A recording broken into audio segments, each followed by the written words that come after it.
Hello, my name is Amber Wilson, and today we'll be discussing two perspective images to be used in our campaign for the We Are One initiative to end racial prejudice using cultural familiarity, semiotics, and emotional appeal, as well as cognitive appeal.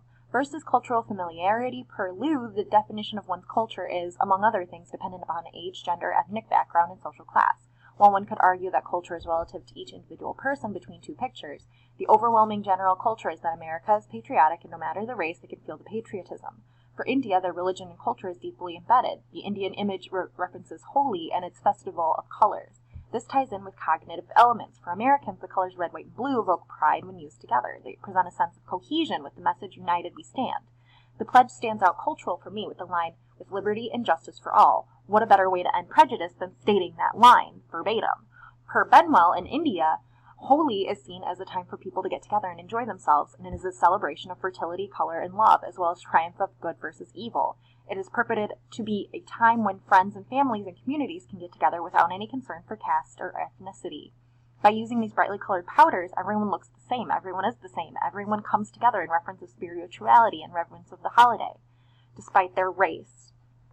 These two images hold emotional appeal because they draw an experience, especially if one has ever participated in a 4th of July parade or a holy celebration. It reminds one of coming together for a common purpose and reminds one of the feelings of togetherness and unity. Per Rasmussen, a meiotic sign causes the viewer to make assumptions about the sign.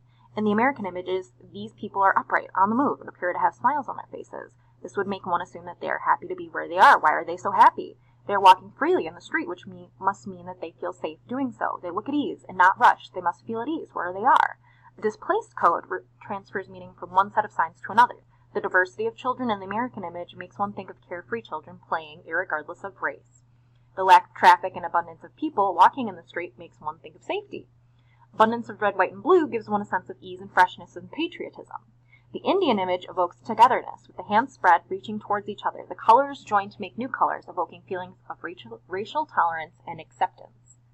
Cognitively, both of these images evoke emotional response because they make you feel something, they make you think of something, they make you think back from your childhood, from your present experiences, and you don't think about the race or necessarily the intolerance, but how you felt in that moment, who was around you. You feel the overwhelming love and acceptance, and that's what these two images are trying to evoke.